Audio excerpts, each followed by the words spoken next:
ఉరిమి మంగళ మీద పడ్డట్టు వాళ్ళు పొడుచుకునేది ఇప్పటి మన పేర్లు తీసుకుంటారు. మేమేదో ఆళ్ళెనకాలు ఉన్నాం, మేమేదో వీళ్ళెనకాలు ఉన్నామని నేను ఒక మాట ఎక్కువ చెప్పదలుచుకోలే. కానీ 2023 డిసెంబర్లోనే ఆ కాల నాగును మీరు కట్టెతో కొట్టి చంపిరు. ఇప్పుడు ఆ సచ్చిన పావును చంపాల్సిన అవసరం నాకుందా?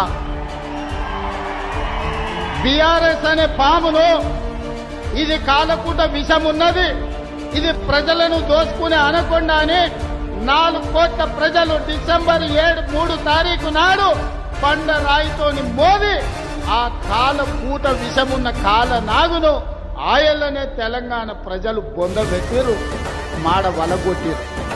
ఇక సచ్చిన పావుని ఇవాళ నేను చంపాల్సిన అవసరం ఉన్నదే?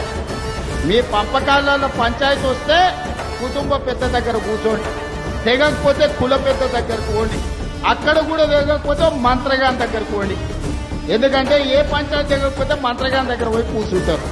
పోయి ఉన్న మంత్రగాన్ని చూసుకొని పంచాయతీ తెంచుకోండి.